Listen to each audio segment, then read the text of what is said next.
thank you for staying with us. I am Kai Williams. And I'm Robert Llewellyn-Jones. Now, Robert, we have a fantastic guest. We must welcome Roger Hunt. Thank you so much for joining us.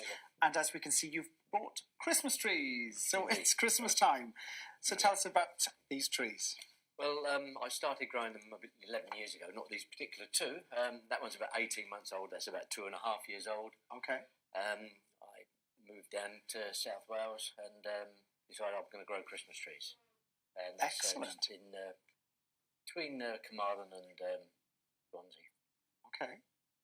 I have to ask, we mentioned this previously, didn't we, Robert, that I'm a massive fan. I love a real Christmas tree, the smell. But there are different types, aren't there? Many, yes. So how many exactly are there? Probably, if you want, about 20, possibly. Really? Yeah. Okay. I mean, not that many are popular.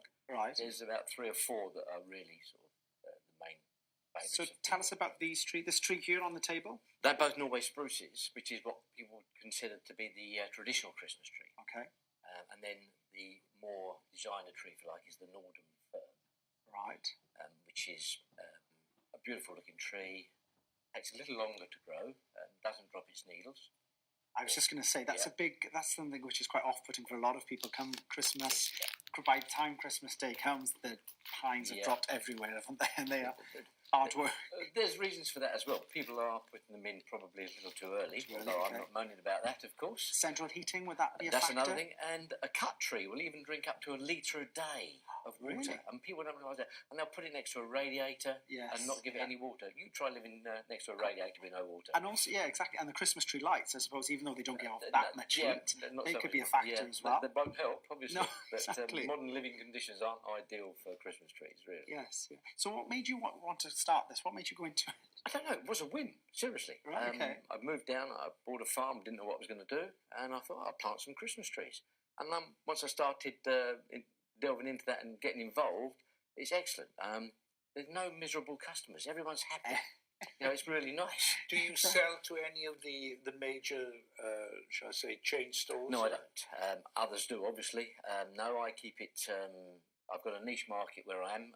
I'm passionate about growing Welsh trees and selling Welsh trees. I won't buy and sell an imported tree. We still sadly buy imported trees, although the pound against the euro will obviously affect that. So hopefully there won't be so many coming in from abroad.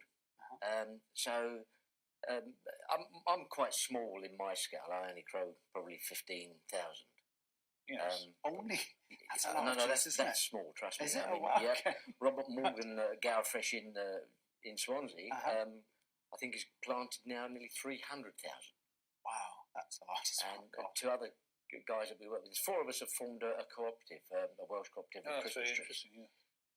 One's just outside Aberystwyth, Cambrian Christmas trees, Adam up there, and then Steve in further north. They're both growing between 200,000 and 300,000 Christmas trees as well. So you're very much the junior partner, then? Yeah, very much. I decided, at the end of the day, I'm 64. I got into it a little late in life. So what I've got is I'm happy with. I've got a niche market down there, and I think the locals are beginning to appreciate the fact that we can be passionate about everything Welsh, not just its meat and its rugby, but also our Christmas trees. Exactly. Well, we had a story this morning that Swansea Council are going to 200, putting 200 Christmas trees around the city here. Right, okay. Are you in connection to that at all? Or? I have supplied Swansea Council in the past. I'm hopefully that Rob Morgan is, because he's one of the premier growers, not just in Wales but in the whole of the UK. His facility up in Three Crosses is absolutely fabulous now. He's got great winter wonderland. He's got reindeer there. Yeah. Something for every younger Christmas tree grower to aspire to, really. Yes, yeah. So let's just briefly talk about the maintenance of them. So when you obviously you cut them, what's the best advice you give to somebody regarding them? Well, obviously, the fresher you can keep a tree, put it in a base that holds water. That's critical. And keep that water topped up. As I say, in a hot house, it can drink up to 1 litre a day. And don't really put it next to a radiator that's blasting out 70 degrees. No. Won't do it any favours at all. And I know a lot of people spray them as well, don't they? That's become the new thing, isn't it? Yeah. Do you against that recommend it? No? But yeah, I've got nothing against that. But pick a fresh, locally cut Christmas tree. Yeah. And you shouldn't need to. It's just because it's been looked after, you know where it's come from, and you know if it's cut fresh. I mean, all of us cut on a daily basis. Okay. I mean, stuff that's imported has already been cut now, Okay. and on its way. Now, you were talking about Robert's Yeah. place. We've actually got a VT of that, so let's Oh, right. take a look at this. That was a Let's have few weeks ago, when we were up there, yeah? That's correct, For an with our open news day. piece, yes. Yeah. Take a look. They've chosen my farm to come and see what I'm doing and all the trees we've got in the reindeer and the grotto.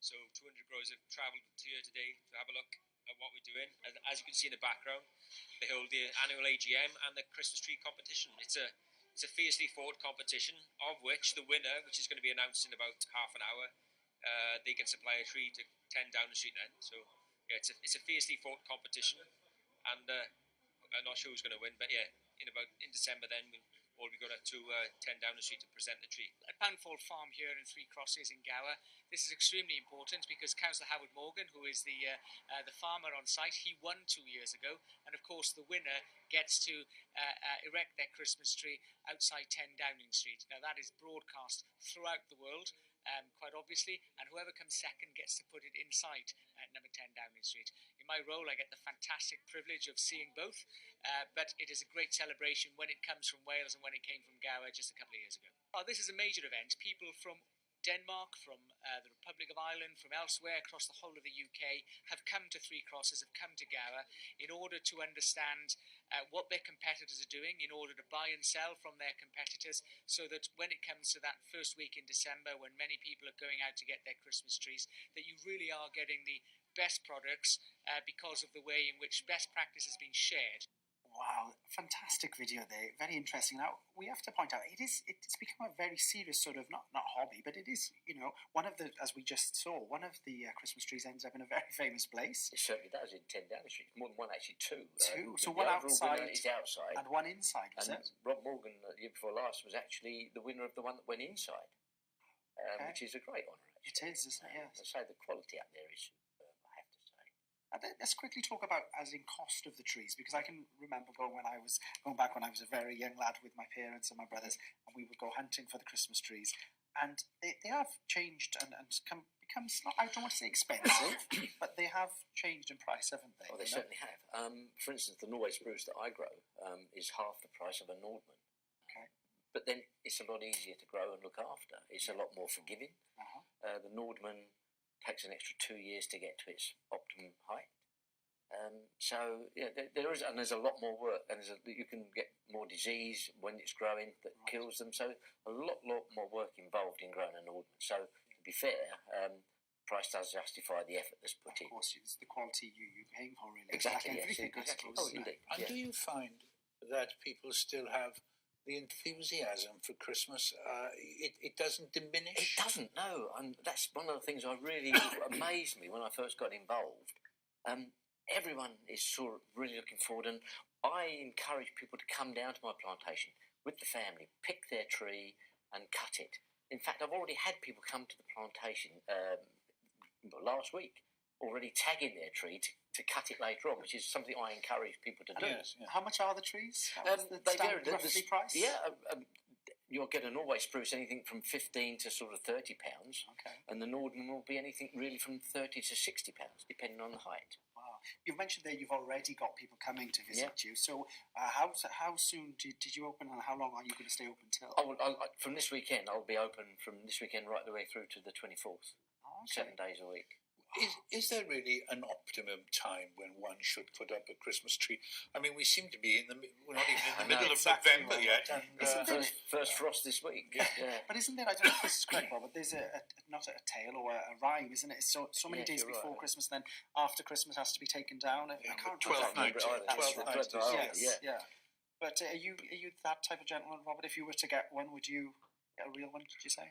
Well, I think this little one here would be very attractive. You know, It is, yeah. It doesn't need much decoration, Well, no, does it? but also the pot grow now, and I sort of stumbled across this by accident, and I'm still buying my pot grown trees in from England actually, Okay. because no one is growing them on a big enough scale in Wales, which is why I've started doing it.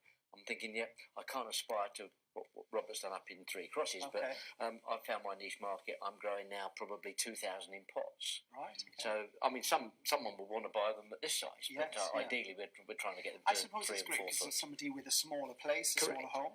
And So- also, I mean, they've got the option then to either put it in a bigger pot and grow it on for next year, yeah. put it out in the garden, and they're a bring it nice back in present next for somebody, year. aren't they? Yeah, and many of my customers say, it's done really well, I shall put it in. Interesting. So I've come back to buy another one, Brilliant. so, Well, which is good. thank you. Time has beat us. Thank you so Yeah, much. Well, pleasure. that's it, Robert. It's Thank been you a very great much. show. We'll see Thank you in you. the same place, same time.